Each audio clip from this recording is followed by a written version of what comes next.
इदम श्री सद्गुरुवे नमः। जन्म शताब्दी पुस्तक माला 79 डे 9। भज सेव्याम ही है भक्ति। परम पूज्य गुरुदेव वंदे माँ की दिव्य प्रेम नाव। और इस पर बैठे हम सब और आनंद ही आनंद, इसके सिवा अब कुछ है ही नहीं। परमानंद ही परमानंद है। भव सागर से उतरने के लिए ये दिव्य देव धारणा मिली है। चारों तरफ देख लीजिए, जितने भी साथी दिख रहे हैं जो आपकी तरफ देख रहे हो और आपसे कह रहे हो कि हमें जीवन में ये समस्या है, उन्हें बड़े प्यार से आवाज लगा के कहो, आओ तुम भी इस नाव में बैठ जाओ, प्रेम की इस दिव्य नाव में बैठ जाओ। क्योंकि ये नाव परम पूज्य गुरुदेव वंदे माँ के प्रेम से बनी है, तो ये नाव इतनी बड़ी है कि इसमें पूरा विश्व भी सहजता से बैठ सकता है, जो बैठना चाहता है। जो तुम्हारी ओर देखे उसको बैठा लो, पर स्वयं से किसी की ओर देखने का प्रयास मत, क्योंकि अभी हम उतने परिपक्व नहीं हुए। हम स्वयं से किसी की ओर देखते हैं तो सबसे पहले हम दोष देख लेते हैं। अच्छा, ये कमी है, अगर इन्हें ये स्वाध्याय मिल जाए तो इनके जीवन में ये दिव्यता आ जाएगी। इसका मतलब हमने पहले कमी देखी। हम अपने इष्ट के सिवा किसी को ना देखें, ना किसी को सुने, ना किसी का चिंतन करें। फिर इष्ट जिसको दिखाना चाहता होगा वो स्वयं सामने आ जाएगा। ये भक्ति का एक सूत्र है। ज्ञान थोड़ा अलग होता है। ज्ञान में क्या होता है, हमें दूसरों को देखकर उनके हित के लिए, उनके मंगल के लिए उन्हें बताना होता है। पर भक्ति अपने ईश्वर के सिवा किसी को देख ही नहीं पाती, देख ही नहीं सकती, उसे दिखता ही नहीं। राधा जहां देखती थी, कृष्ण के सिवा कोई नजर ही नहीं आते थे, कुछ संभावना ही नहीं थी। तो ये भक्ति का एक बहुत प्रैक्टिकल दिव्यतम सूत्र है। और फिर इस नजर से जो ज्ञान प्रकट होता है वो अचूक है। वो किताबों में मिले या ना मिले, पर वो ज्ञान ऐसा है कि जीवन को श्रेष्ठतम दिशा दे देता है। अब गुरुदेव कह रहे हैं, सर्वत्र अपना आपा बिखरा माने। देखो, बात भी वही आ गई, बाई चांस की बात है कि अभी किताब की तरफ देखा नहीं और बात वही आ गई। सर्वत्र अपना आपा बिखरा माने, यानी जो मैं हूं वो तुम हो। हर जगह गुरुदेव ही गुरुदेव है, हर जगह कृष्ण ही है, पराया है कौन। मित्रों, इस तरीके से अगर संसार में आप द्वेष बुद्धि से देखेंगे तो आपको द्वेष बरसता दिखाई पड़ेगा। आप लोगों की उपेक्षा करना शुरू कर दें तो आपको चारों ओर उपेक्षा उदासी छाई हुई दिखाई पड़ेगी। परायापन दिखाई पड़ेगा, सब माया और मिथ्या दिखाई पड़ेगा। परंतु यदि आप सब चीजों के प्रति आत्मीयता की भावना रखें, तब ये सारा का सारा संसार भगवान का विराट स्वरूप दिखाई पड़ेगा। सर्वत्र अपना आपा ही बिखरा हुआ दिखाई पड़ेगा।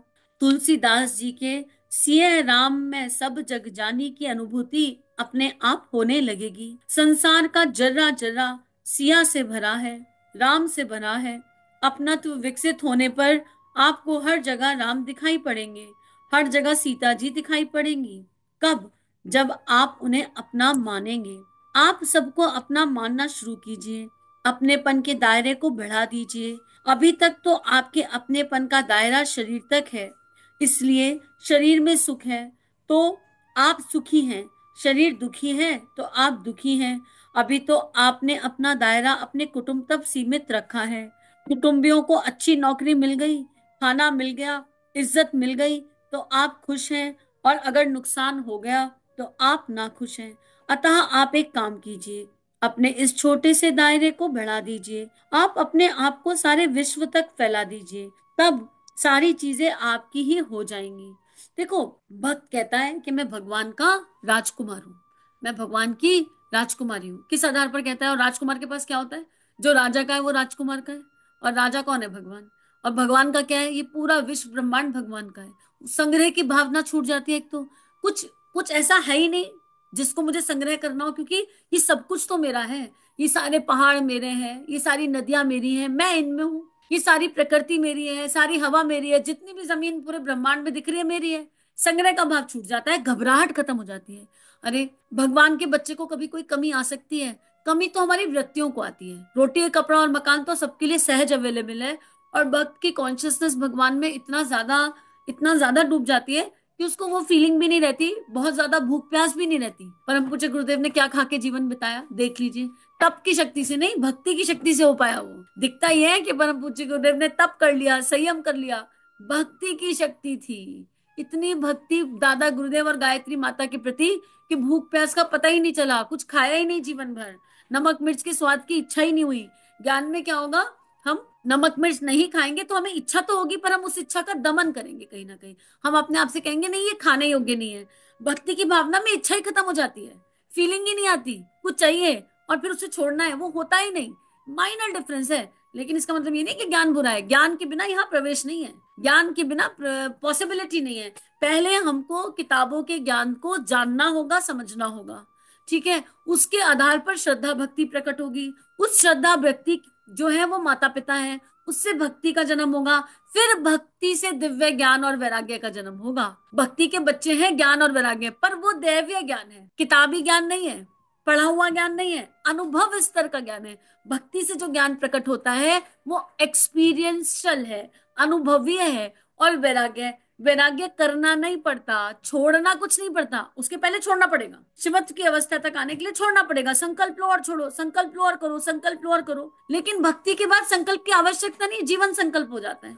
ऐसे संकल्प उठते हैं जिनका कोई विकल्प नहीं। तो भक्ति से जन्मा ज्ञान और वैराग्य थोड़ा डिफरेंट है। और जो हमने एक्वायर्ड ज्ञान है, जो एक्वायर्ड नॉलेज है, जो हमने पढ़ पढ़ के ग्रैब किया है, तो एक अवस्था ऐसी आती है, रमन महर्षि कहते हैं कि बहुत ज्यादा किताबें पढ़ने की आवश्यकता नहीं रह जाती। फिर बहुत ज्यादा की नहीं, अनुभव के स्तर पर है ना, जब सब कुछ भीतर से प्रकट हो रहा है। सारे वेद भीतर छुपे हुए हैं, सारे उपनिषद, सारे पुराण भीतर छुपे हुए हैं। क्यों? क्योंकि ये देह थोड़ी ना है, अस्तित्व तो देह से परे है। परम पूज्य गुरुदेव हमारे भीतर छुपे हुए हैं। और अल्टीमेटली एक ऐसी अवस्था है जहां देह है ही नहीं, गुरुदेव ही है, गायत्री माता ही है। जो आपके इष्ट है वही आप हैं। फिर मैं इष्ट हूं नहीं रहता, इष्ट ही इष्ट रहता है। इष्ट में मैं हूं ये भी नहीं रहता, इष्ट ही इष्ट रहता है। तो ये बड़ा डिफरेंस है। तो गुरुदेव कह रहे हैं अब इसको संसारिक मतलब भौतिक जीवन में या संसार में इसको कैसे अप्लाई करें कि यहाँ पहुंच पाए। सबसे पहले उसमें अहम बहुत गलेगा, देखो बहुत उपासना लगेगी, बहुत नाम जप लगेगा। क्या करें? ये मान लो 1 महीना करके देख लो, एक बिल्कुल पक्का पक्का सूत्र। और ये करके देखा हुआ है, हर वाणी से गुरु जी ही बोल रहे हैं एक सूत्र। मेरे चारों तरफ मुझसे 1 महीने में 50 लोगों ने बात करी। वो 50 की 50 वो लोग नहीं थे, उनमें से गुरुजी ने बात करी। अब अगर गुरुजी ही हर वाणी से बात कर रहे हैं, या मेरे इष्ट, आप राम को मानने तो राम मान लो, कृष्ण को मानते हैं तो कृष्ण मान लो, जो भी आपको इमेजिनेशन अच्छी लगती है। आपका श्रद्धा विश्वास मजबूत होना चाहिए, संशय नहीं होना चाहिए, डोंट डाउट, धारणा नहीं होनी चाहिए, ठीक। अब आप 1 महीने में 100 लोगों से मिले मान लो, और वो 100 लोग कौन थे? वो देह से कुछ भी हो, पर जब वो आपके सामने आएंगे तो आपकी जो श्रद्धा विश्वास है, आपकी जो धारणा है, वो मैनिफेस्ट होगी। ऐसा मैनिफेस्टेशन होना चाहिए कि जिस समय वो आपके सामने आए, आपके भगवान को उतरना पड़े उनके अंदर कि नहीं नहीं, मेरा बच्चा तो ये कहता है हरवाणी से गुरु ही बोलेंगे, तो गुरु जी की मजबूरी हो जाए। भगवान भक्त के आगे मजबूर है, यही अर्थ है उसका। गुरु जी की मजबूरी हो जाए कि भाई इस बच्चे के सामने जो भी व्यक्ति जाएगा, मुझे उसमें उतरना ही पड़ेगा। अभी क्या है, दो दो डबल विन सिचुएशन है। कैसे? आपने ये मान लिया कि चारों तरफ से भगवान ही बोलेंगे, गुरु जी बोलेंगे। अब मान लो आपके सामने कोई ऐसा व्यक्ति आ जाए जो बहुत क्रोधी है, जो बहुत ही क्रोधी है। अब आपको तो ये पता है गुरु जी बोलने वाले हैं, और आपने अपने भगवान को मजबूर कर दिया भक्ति से, श्रद्धा से, विश्वास से। हमें तो ये पता है तुम ही बोलोगे तो जीवन सहज है। अब कोई गाली भी दे जाए तो कोई दिक्कत नहीं, कोई थप्पड़ भी मार जाए तो भी कोई दिक्कत नहीं, कोई बहुत प्यार भी लुटा जाए, सब तुम ही कर रहे हो, कोई दिक्कत ही नहीं, व्यक्ति तो खत्म हो गया। भगवान जब उसकी देह में उतरेंगे तो क्या एक शराबी की शराब नहीं छूट जाएगी? अरे जब ईश्वर चाहे क्षण भर के लिए, जितनी देर वो आपके संपर्क में आया, उतनी देर आपने भगवान को मजबूर कर रखा है, आपने गुरुदेव से डील कर रखी है। हमें नहीं पता, हमें तो ये पता है तुम हर वाणी से बोलोगे और तुमसे कैसे बात करें। तो आपकी ये जो श्रद्धा विश्वास है, इस सामने वाले का भी लाभ कर देगी, बेनिफिट कर देगी। अब मान लीजिए सामने से कोई आया, उसने तुमको 8 10 15 20 गालियां दे दी, खूब सुना दिया गुस्से में, ठीक। अब आप क्या करेंगे? अगर आपकी ये श्रद्धा विश्वास पक्की है कि गुरुजी बोले, तो आप एनालिसिस करेंगे। अब आप दोष नहीं डालेंगे, गुरुजी आज आपने ऐसा ऐसा इस देह से बोला, कोई तो कारण होगा, कोई तो कारण होगा। क्या मुझसे कोई भूल हुई? क्या मैंने कोई गलती करी? क्या गलती है? और यहां से सुई घूमेगी भीतर की ओर। सामने वाला व्यक्ति हट गया चिंतन से, उस व्यक्ति को डालेंगे आभार, थैंक यू सो मच, आज गुरुजी ने तुम्हारे माध्यम से मेरे को भीतर की ओर ले जाने का एक और रास्ता दिया। कौन से भीतर की ओर? उस गुफा में, पिछले स्वाध्याय का याद है, बुक नंबर 78 में गुफा, एक गुफा में लेकर जाया जा रहा था, उसी गुफा में। और अब आप ये पाएंगे कि आपके माध्यम से कुछ तो ऐसा कहा गया, कुछ तो ऐसा हुआ कि सामने वाले व्यक्ति को गुस्सा आया। कुछ आपने भी ऐसा किया, अकारण गुस्सा नहीं आया था। और जब आपको अपनी अपलिफ्टमेंट हो जाएगी, जब आपको अपनी लर्निंग मिल जाएगी, तो आपके अंदर सहज प्रेम और करुणा जग जाएगी। आपके अंदर सहज क्षमा भावना आ जाएगी। आप क्षमा मांगने को भी तैयार होंगे। आप ये कहेंगे, अपने आप कहने लगेंगे, अरे यार मेरे से ऐसा हुआ इसलिए सामने वाले को गुस्सा आया, आगे से मैं ऐसा नहीं करूंगा। और सामने तो गुरुजी थे, तो गुरुजी मेरे कर्म का फल भी मुझे संग संग दे गए, कार्मिक अकाउंट भी क्लोज हो गया। मुझे नहीं पता आप प्रैक्टिकली इसको कितना कैसे कर पाएंगे, पर मैंने किया और मेरे जीवन में बहुत जबरदस्त बदलाव आया। और यकीन करो, मैंने अकेले ने नहीं किया, मेरे साथ ऐसी बहुत सारी साथी आत्माएं गुरुदेव ने जोड़ी, जिन्होंने, जब हमने मेडिटेशन सेशंस में, सत्संग में डिस्कशंस किए, उन लोगों ने इसको करके देखा। 1 महीने में जीवन को रास्ता मिल गया। 1 महीने में कार्मिक पैटर्न तो देखो सुलझाने ही पड़ेंगे, पर जीवन खूबसूरत हो गया, राग द्वेष से मुक्त हो गया, क्रोध से मुक्त हो गया, सुख दुख से मुक्त हो गया। अब हर सही से तो गुरुजी बोल रहे हैं। एक बार मेरे साथ हुआ था ऐसा, तो बहुत ज्यादा कुछ कुछ सामने से आया, तो मैं गुरुजी के पास बैठ के रोने लगी। गुरुजी, आपने आज मुझे ऐसे ऐसे कह दिया, आपने, मैं इतनी बुरी बच्ची हूँ आपकी, क्या आप मुझे ऐसे ऐसे ऐसे ऐसे कह रहे हैं? क्या मैं इतनी गंदी बच्ची हूँ आपकी? क्या मैं यही डिजर्व करती हूँ? तो गुरुदेव मुस्कुराकर, ऐसा लगा ध्यान में गुरुदेव ने मुस्कुराकर गले लगाया कि तू क्या डिजर्व करती है क्या नहीं है, तुझे क्या सोचना पड़ रहा है? बेटे फिल्टर लगाओ, फिल्टर फिल्टर लगाने की आवश्यकता है। चाय जब पीते हैं तो छान के पीते हैं। तो उस देह से मैंने ही बोला, पर तुम्हें पता है मेरे शब्द क्या हो सकते हैं क्या नहीं? फिल्टर लगा लो कि तुमको क्या सीखना है, तुम्हारे अंदर क्या गया।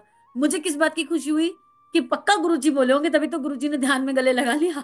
नहीं तो गुरुजी क्यों प्रकट होते? इसका मतलब उस देह से गुरुजी ने ही बात करी थी। और जैसे ये फीलिंग आई उस देह के प्रति, ग्रेटिट्यूड, प्रेम, करुणा और जाने क्या क्या भावनाएं अपने आप जन्म लेने लगी। देखो, ये एक फ्लेवर है, ये एक तरीका है। अगर आपको सूट करता है तो आप भी कर लो। मैं तो स्वाध्याय की एनर्जी से बता रही हूँ, मुझे तो पुरानी बातें याद आ गई कुछ कुछ, तो मैंने साझेदारी कर दी। आपको लगता है कि आपको फायदा करेगा तो कर लीजिए। और ये करते करते ही मदर अर्थ के लिए प्रेम जगा। ये करते करते ही ऐसा हुआ। वसुदेव कुटुंबकम, आप चैनल पर जाएंगे, आपको मदर अर्थ से रिलेटेड बहुत सारे ध्यान मिल जाएंगे। कहाँ से जन्मे वो ध्यान? अपनी कोई स्क्रिप्टिंग नहीं है मित्रों, कोई स्क्रिप्टिंग नहीं है। आंख बंद करी, प्राणायाम करने बैठे, धारणा करने बैठे, और ऐसा लगा धरती माँ सामने प्रकट हो गई। ऐसा लगा पंचतत्व अपने आप प्रकट हो रहे हैं, सब सारे देवी देवता अपने आप प्रकट होने लगे। एक भी ध्यान, एक भी धारणा ऐसी नहीं है, चैनल पर 70-75 ध्यान है, एक भी ध्यान ऐसा नहीं है जिसकी बैठकर स्क्रिप्ट लिखी हो, जिसको बैठकर की बनाया गया हो कि नहीं हमको चैनल के लिए ध्यान चाहिए। सब ऑटो पायलट मोड पर गुरु कृपा से निकले हैं, समूह की शक्ति के कारण निकले हैं। कुछ ध्यान पहले अकेले में होते थे, उसके बाद समूह की शक्ति के कारण निकले हैं। उसमें अपना कुछ भी कहीं नहीं है। आप करके देख लो, कोई एक ध्यान उठा लो, मदर अर्थ से रिलेटेड कोई भी ध्यान, आपको अपनी चेतना में परिवर्तन ऑटोमेटिक मिलने लगेगा। और ये भक्ति के पायदान पर चलने के लिए बहुत दैवीय सूत्र है। इससे परचिंतन हट जाता है, दोष दृष्टि खत्म हो जाती है। जब परचिंतन हटता है, हर जगह गुरुजी दिखने लगे। जब दोष दृष्टि खत्म हो जाती है, तो भगवान का वो दिव्य स्वरूप प्रकट होने लगता है। अब हमारे खुशियों की चाबी किसी और के पास नहीं होती। अब हमारी खुशियों की चाबी ऐसी नहीं है जो परम पूज्य गुरुदेव ने यहाँ लिखा कि कुटुंबियां, हम अपने, हमारी आत्मा का प्रकाश कुटुंब तक पड़ा है, तो कुटुंबियों को नौकरी मिल गई तो हम खुश हो गए, उनके यहाँ कोई दुख तकलीफ आ गई तो हम दुखी हो गए। अब ये सुख दुख इस पर निर्भर नहीं करता कि हमारे परिवार में किसको क्या प्राप्त हुआ और क्या प्राप्त नहीं हुआ। अब तो सारा विश्व अपना हो गया, और जो अंदर प्रेम की ऊर्जा है उसको पूरे विश्व में फैलाना पड़ेगा नहीं, ऑटो पायलट मोड पर होने लगेगा। संकल्प लेने नहीं पड़ेंगे, संकल्पित जीवन अपने आप ही संकल्प हो जाएगा ऑटोमेटिक। कोई भी चीज प्लान नहीं करनी पड़ेगी, क्योंकि कोई है जो प्लान कर रहा है। अगले पल की चिंता नहीं होगी, अकाउंट बैलेंस की चिंता नहीं होगी, यकीन करो। और जब ये अभ्यास आप करेंगे तो बहुत गलेगा अहंकार, घड़ी घड़ी। भक्ति में कोई भक्त का मान सम्मान नहीं होता, सब कुछ त्यागना पड़ता है। भक्त का कोई मान सम्मान नहीं होता। भक्त का मान सम्मान होता है वो उसका उसका ईश्वर करता है। भक्त, मीरा का मान सम्मान किसी ने किया होगा क्या? ईश्वर करता है, और वो भक्त और ईश्वर के बीच की बात है। और हर भक्त को नेम एंड फेम मिले ये भी जरूरी नहीं है। भक्त की तो चाह ही नहीं होती कि उसे कुछ मिले, उसे तो जो मिलने योग्य था वो मिल गया ना। अब भगवान, अब कृष्ण मिल गए, कृष्ण मिलने के बाद कृष्ण से कुछ और मांगा जाएगा? अभी हम उस अवस्था पे रहते हैं ज्ञान में कि भगवान आए और कहें बेटा कुछ मांग ले, तो हम सोचने लगेंगे हाँ दिमाग में आएगा नहीं, अरे भगवान तुम सामने आ गए, कुछ मांगने के लिए रह गया क्या? अब तुम ही बैठ जाओ यहीं पे। भक्त ऐसा है, अब तुम आ गए, जाके दिखाओ यहाँ से। तुम कहाँ ही जाओगे, जहां जाओगे मुझे लेकर जाओगे। भक्त की एनर्जी ऐसी हो जाती है। भक्ति का प्रवेश होता है जब समस्त इच्छाएं विलय हो जाती है। असल भक्ति वहां पर जन्म लेती है। एक भी इच्छा नहीं, ना भौतिक, ना सांसारिक, ना आध्यात्मिक। भगवान के दर्शन की भी चाह नहीं, मोक्ष की भी चाह नहीं, गुरु कार्य करने की भी इच्छा नहीं, कोई भी इच्छा नहीं। सेल्फ से कुछ होता ही नहीं, क्योंकि सेल्फ खत्म हो जाता है। भक्त का जन्म ही तब होता है जब आई विलय हो जाता है। तो आइए आई को विलय करने की इस दिव्य यात्रा को करते रहें, भक्ति के इस दिव्य रस आनंद अमृत को पीते रहें, और जीवन तो यहीं पर आनंद में है, सुकून तो यहीं पर है। हमारे परम पूज्य गुरुदेव पहले एक भक्त हैं, दिखते भले ही ज्ञानी हो। ध्यान से देखना, एक भक्ति 3200 किताबें लिख सकता है, एक भक्ति 24 लाख के 24 अनुष्ठान कर सकता है बिना कुछ खाए पिए, एक भक्त ही निडर होकर हिमालय की यात्रा पर शेर चीतों का सामना कर सकता है। ज्ञानी तो सोचेगा शेर आ रहा है तो बच के कौन सी गुफा में छुपने की आवश्यकता है, और ज्ञानी कहेगा अपने आप को बचाना ये कर्म है, ये धर्म है। लेकिन भक्त कहेगा कोई है जो मुझे बचा रहा है, उसे शेर में भी ईश्वर दिखाई दे रहा होगा, उसे हाथी रीछ वानरों में भी ईश्वर दिखाई दे रहा है, उसके लिए कोई पराया नहीं है। इसलिए भक्त अपने प्रेम से शेर को भी पालतू कुत्ता बनाने की क्षमता रखता है। तो चलिए इस दिव्य यात्रा पर चलते हैं।